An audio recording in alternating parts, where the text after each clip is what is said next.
Sir, Kamal Haasan அவர்களுடைய தோல்விக்கு காரணம் 20 ஆண்டுகளுக்கு முன்னாடியே நம்ம வந்திருக்கணும், நம்ம தாமதமா வந்துட்டோம் அப்படின்ற மாதிரி பல விஷயங்கள் எல்லாம் பேசியிருக்கிறாரு. 20 ஆண்டுக்கு முன்பு என்கிற போது அவருக்கு ஒரு 50 வயது காலகட்டம். காலம் யாருக்காகவும் காத்திருக்காது. கமலஹாசனுக்காக காத்திருக்குமா என்ன காலம்? அவர் இப்பொழுது ஏற்பட்டிருக்கக்கூடிய அரசியல் பின்னடைவுக்காக அப்படி ஒரு கருத்தை அவர் சொல்லுகிறார்.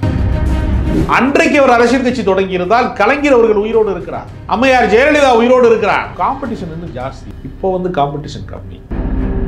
எம்ஜிஆர் அவர்கள் கட்சி தொடங்குகிற போது ரொம்ப இளம் வயதிலாம் அவர் தொடங்கலையே. எம்ஜிஆர் அவர்கள் கமலஹாசனோடு தொடர்பு கொண்டு உங்களுக்கு அரசியலுக்கு வருவதற்கான அபிப்பிராயம் இருக்கிறதா என்று அவர் நேரடியாக கேட்கிறார். அப்படி எம்ஜிஆர் அவர்கள் கேட்டபோது அதை மறுத்தவர் கமலஹாசன். 8 ஆண்டு காலம் நீங்க என்ன செஞ்சீங்கன்னு ஒரு கேள்வி இருக்குல்ல. 8 ஆண்டு காலத்துல பாதி நாள் பிக் பாஸுக்கு போயிட்டீங்க, மீதி நாள் விக்ரம் 2 ஷூட்டிங் போனீங்க. அவர் அடிப்படையில் ஒரு பார்ப்பனராக இருக்கிற காரணத்தினால கமலஹாசனை விலை பேசுவதற்கு பல முறை பாஜக முயற்சி செய்தது. இன்று நம்மோடு இணைந்திருக்கிறார் அரசியல் விமர்சகர் திரு ராஜகம்பீரன் அவர்கள். வணக்கம். வணக்கம் சார், கமல்ஹாசன் அவர்களுடைய மக்கள் நீதி மையம் கட்சி ஆரம்பித்து இன்னையோட 8 ஆண்டுகள் நிறைவேறிச்சு அப்படின்னு சொல்லி ஊடகத்தின் முன்னாடி அதை பதிவு பண்ணியிருக்கிறாரு. அது மட்டும் இல்லாமல் தன்னுடைய தோல்விக்கு காரணம் 20 ஆண்டுகளுக்கு முன்னாடியே நம்ம வந்திருக்கணும், நம்ம தாமதமா வந்துட்டோம் அப்படின்ற மாதிரி பல விஷயங்கள் எல்லாம் பேசியிருக்கிறாரு. அந்த காணொலியை குறித்து, அவருடைய அந்த பதிவு குறித்து உங்களுடைய பார்வை என்ன? உலகநாயகன் கமலஹாசன் அவர்கள் திரைப்படத்துறையில் குழந்தை நட்சத்திரமாக அறிமுகமாகி இன்றைக்கு 70 வயதுகளை கடந்ததற்கு பின்பும் கூட ஒரு 50 ஆண்டு கால சாதனைக்குரியவராக தொடர்ந்து அவர் நீடித்து வருகிறார். அவருக்கென்று ஒரு பெருவாரியான ரசிகர்கள் உருவான காலகட்டம் என்று ஒன்று உண்டு. ஒரு முறை அவர் கோயம்புத்தூருக்கு செல்லுகிற போது காக்கி சட்டை என்கிற திரைப்படம் வெளிவந்த காலகட்டத்திலே சத்யராஜ் அதில் வில்லனாக நடிக்கிறார். 80களினுடைய காலகட்டம். எம்ஜிஆர் அவர்கள் முதலமைச்சராக இருக்கக்கூடிய ஒரு காலகட்டம். அப்படி போகிற போது அவருக்கு பெரிய கூட்டம் திரண்டு வருகிறது. கோயம்புத்தூர் விமான நிலையத்தை சுற்றி கண்ணுக்கு எட்டிய தூரமையும் கடல் மாதிரி கூட்டம் வருகிறது. இது உளவுத்துறையினுடைய தகவல் மூலமாக அன்றைய முதலமைச்சர் எம்ஜிஆர் அவர்களுக்கு அந்த தகவல் போய் சேருகிறது. எம்ஜிஆர் அவர்கள் அன்றைக்கு அலைபேசி வசதி என்பது உருவாகவில்லை, கண்டுபிடிக்கப்படவில்லை. தொலைபேசி தான் இருக்கிறது.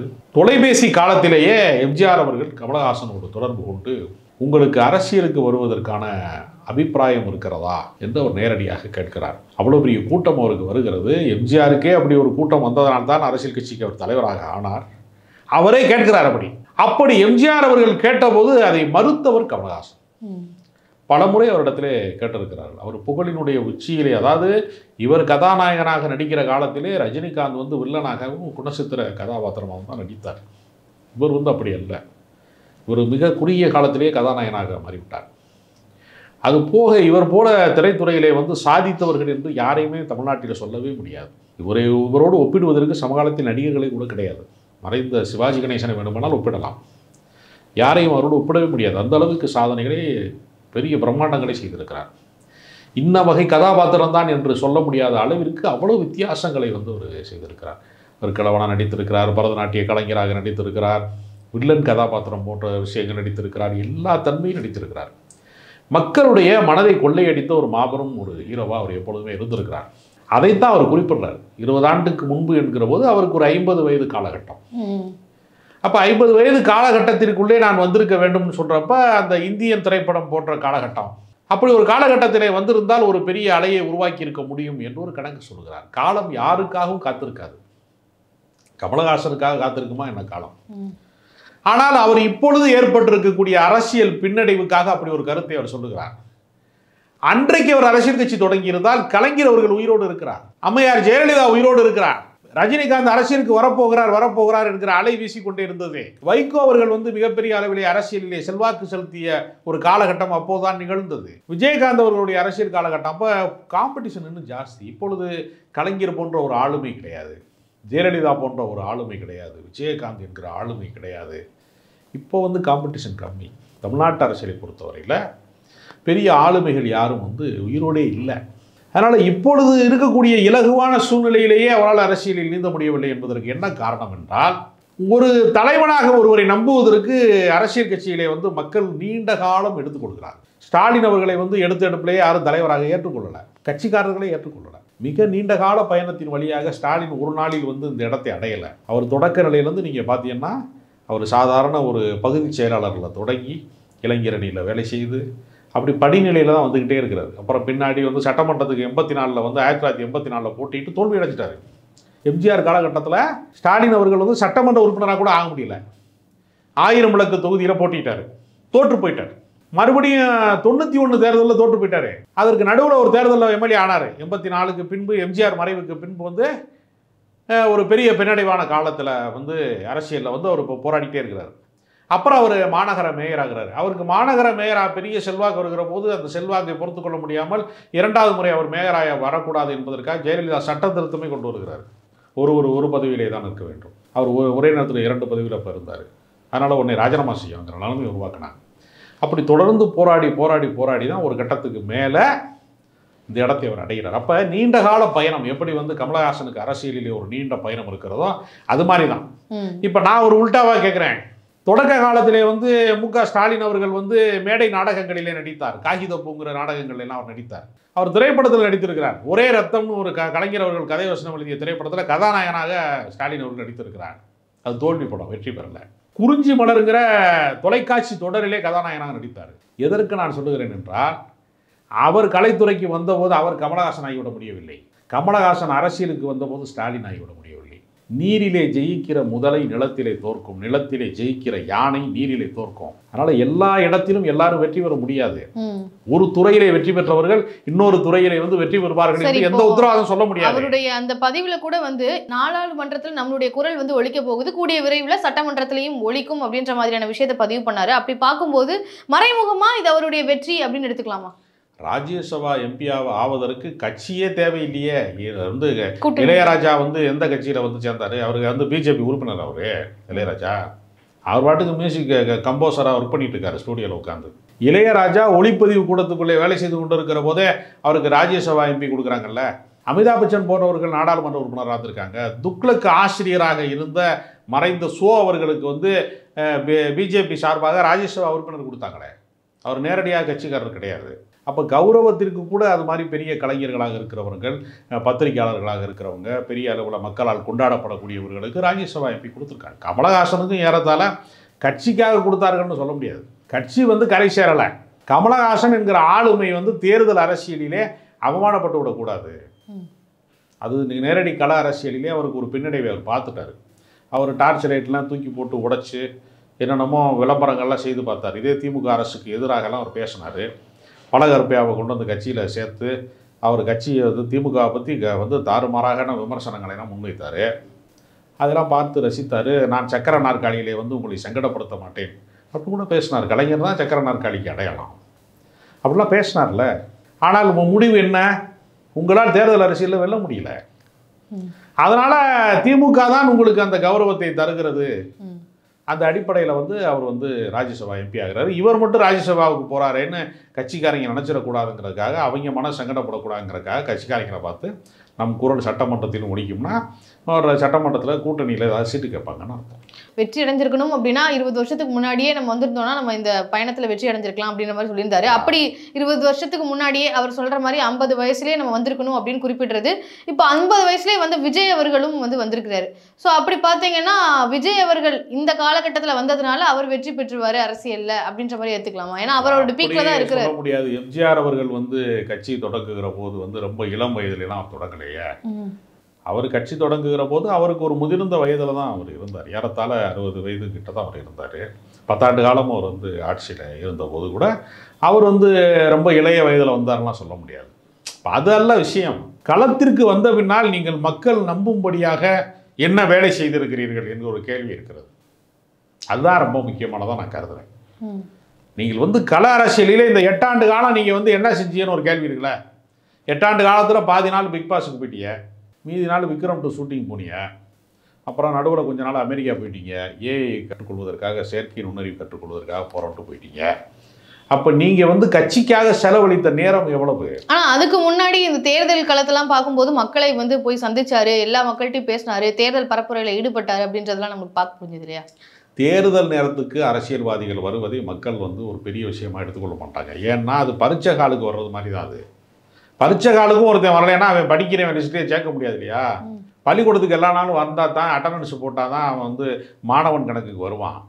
தேர்தல் நேரத்துக்கு மட்டும் வருகிற அரசியல்வாதிகளை மக்கள் ஒருபோதும் நம்ப மாட்டாங்க. சரி, இப்போ நாம் தமிழர் கட்சியை எடுத்துக்கிட்டிங்கன்னா அந்த கட்சியிலேருந்து பல பேர் வெளியேறி திமுகவிலையோ தாவேக்காவிலையோ இணைஞ்சிட்டு இருக்காங்க அப்படின்ற செய்திகளை நம்ம நாள்தோறும் பார்த்துட்டு இருக்கோம். அந்த வகையில் லைவ்லியா இருக்கக்கூடிய கட்சியிலேருந்தே பல பேர் வெளியில் வராங்க அப்படின்னா நீங்கள் சொல்கிற மாதிரி கமல்ஹாசன் அவர் அப்பப்போ விக்ரம் படம் நடிக்கிறாரு, இல்லை அமெரிக்கா போகிறாரு, இந்த மாதிரியான விஷயங்கள் இருந்தாலும் அவருடைய கட்சியின் தொண்டர்கள் அப்படின்றது அவர் கட்சியில் இருக்கிறவங்க அவர் கூட தான் பயணிச்சுட்டு இருக்காங்க, கட்சியிலே தான் இருக்கிறாங்க அப்படின்றதையும் குறிப்பிட்டிருக்கிறாரு இல்லையா? அப்படிலாம் கிடையாது.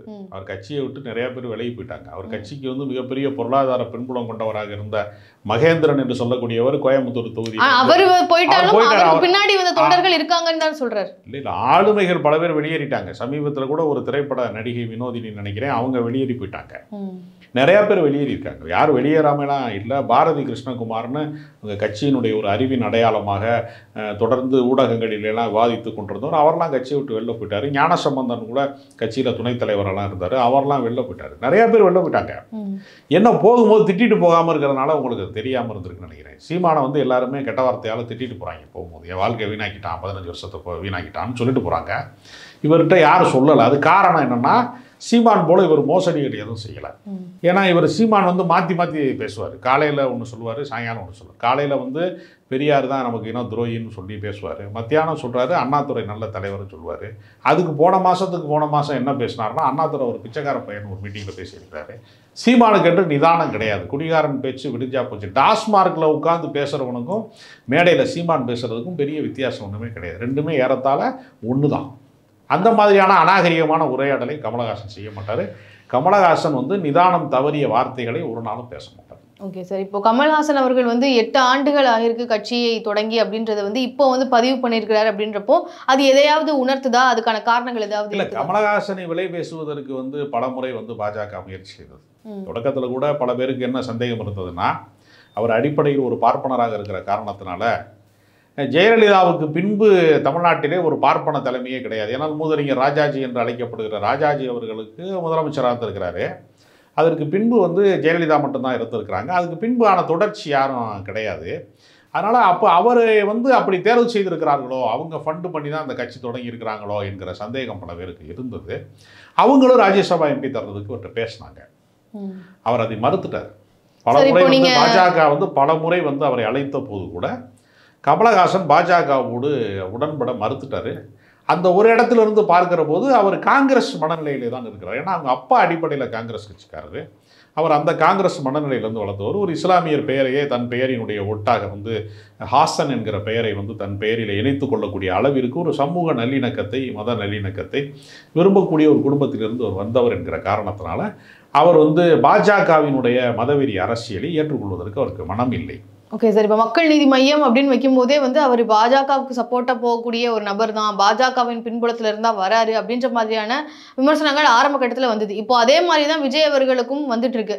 ஸோ இப்போ இவர் விலை போகலை அப்படின்ற மாதிரி இப்போ நீங்கள் சொல்கிறீங்க. அப்போ அதே மாதிரி தான் விஜய் அவர்களுக்கும் நடக்குமா? இல்லை, அதாவது இது முடிந்த கதை என்பதனால ஒரு காலகட்டத்திற்கு பின்பு நம்ம காங்கிரஸ் பக்கம் வந்ததுனால நம்ம அப்படி பேசுகிறோம். ஒருவேளை எதிர்நிலைப்பாட்டில் இருந்தாருன்னா நம்ம இவர் மீது சந்தேகத்தை தொடர்ந்து விமர்சனமாக வைப்போம்.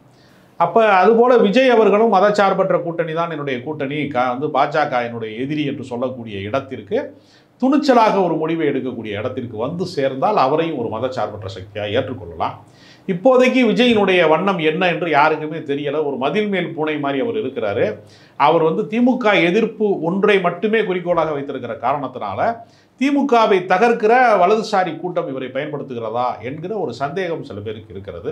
அது காலத்தால் தான் அது நிவர்த்தி செய்யப்படும். 2026 தேர்தலுக்கு பின்பு அவர் என்ன நிலைப்பாட்டை எடுக்கிறார், என்ன பயணத்தை மேற்கொள்கிறார் என்பதை பொறுத்து தான் சொல்ல முடியுமே தவிர எடுப்பிலேயே ஒருவரை வந்து இந்த நோக்கத்திற்காகத்தான் இவர் செயல்படுகிறார் என்பதை உறுதியாக சொல்ல முடியாது. சரி, இறுதியாக ஒரு கேள்வி. இப்போ get out Stalin, get out Modi அப்படின்ற மாதிரியான ஹேஷ்டேக் வந்து ட்ரெண்டிங் ஆகிட்டு இருக்கு. அதை வச்சு ஒரு பெரிய பேசும் பொருளாக மாறிட்டு இருக்கு. அதெல்லாம் இருந்தாலும் இவங்க 2 பேரும் போட்டி போட்டுட்டு இருக்காங்க அப்படின்னு பார்த்தீங்கன்னா, இரண்டாவதாக டிவிகே ஃபார் டிஎன் அப்படின்ற ஒரு ஹேஷ்டேக்கும் ட்ரெண்டிங் ஆகிட்டு இருக்கு. அப்படி பார்த்தீங்கன்னா விஜய் அவர்களுடைய அந்த ஒரு ஹேஷ்டேக்கும் வந்து ட்ரெண்டிங்கில் இருக்குது. அப்படின்றப்போ விஜய் அவர்கள் தான் அடுத்த கட்சியாக, பெரிய கட்சியாக காட்டிக்கிறதுக்காக இந்த ஒரு பந்தயத்தில் அவரும் கலந்துக்கிறாரு அப்படின்னு எடுத்துக்கலாமா? அதாவது அண்ணாமலை தவறான கருத்துக்களை பேசினாலும் அவர் கள அரசியலிலே போய் நிற்கிறார். அவர் போய் தன்னை சாட்டையாலாவது அடித்துக் கொடுக்கிறார். ஒரு முறை களத்திற்கு போகிறார். சில பிரச்சனைக்குரிய இடங்களுக்கு அவர் போகிறார். பிரச்சனைகளை உருவாக்குவதற்காக கூட பயணம் செய்கிறார். அவர் உதயநிதியை பொறுத்தவரையில் நலத்திட்டங்கள் சார்ந்து கட்சி கூட்டங்கள் சார்ந்து பல ஊர்களுக்கு அவர் பயணப்பட்டுக்கிட்டே இருக்கார். 2 பேரும் கள அரசியலிலே இருக்கிறார்கள்.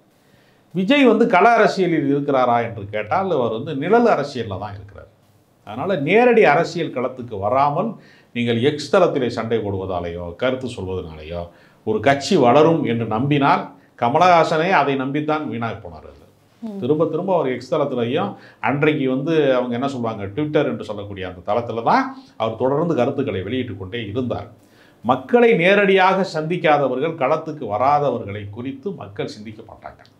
அதனால் எல்லாருமே எக்ஸ் தளத்தில் இருக்கிறாங்கன்னு சொல்ல முடியாது. தினத்தந்தி படிக்காதவங்களும் இருக்கிறாங்க, சாமானியர்களும் இருக்கிறாங்க, இன்னும் பட்டன் போன் வச்சுருக்கிறவங்களும் பல பேர் இருக்கிறாங்க, ஆண்ட்ராய்டு மொபைலை கூட பயன்படுத்தாத பல கோடிக்கணக்கான பேர் இருக்கிறாங்க அந்த நாட்டில். அதனால் எல்லாருக்குமான அரசியல் என்பதை, அடித்தட்டு மக்களுக்கான அரசியல் என்பதை எல்லா தரப்புலையும் கொண்டு போய் சேர்த்தா தான் கட்சியில் நடக்குமே தவிர விஜய் ரசிகர்களுக்கு ட்ரெண்டிங்கில் அவர் விஜய் எப்போவுமே இருப்பார். அரசியலில் இல்லைன்னா கூட அவர் இருப்பார். அதனால் அதை வைத்து கொண்டெல்லாம் அரசியலில் வந்து இவர் உயர்ந்து விட்டார், ஒரு சிகரத்தை தொட்டு விட்டார் என்று நம்புவது என்பது மூட நம்பிக்கை. ஓகே சார், கமல்ஹாசன் அவர்களுடைய அரசியல் குறித்தும் இன்றைய அரசியல் களம் குறித்தும் பல விஷயங்களை எங்ககிட்ட பகிர்ந்துகிட்டதுக்கு ரொம்ப நன்றி.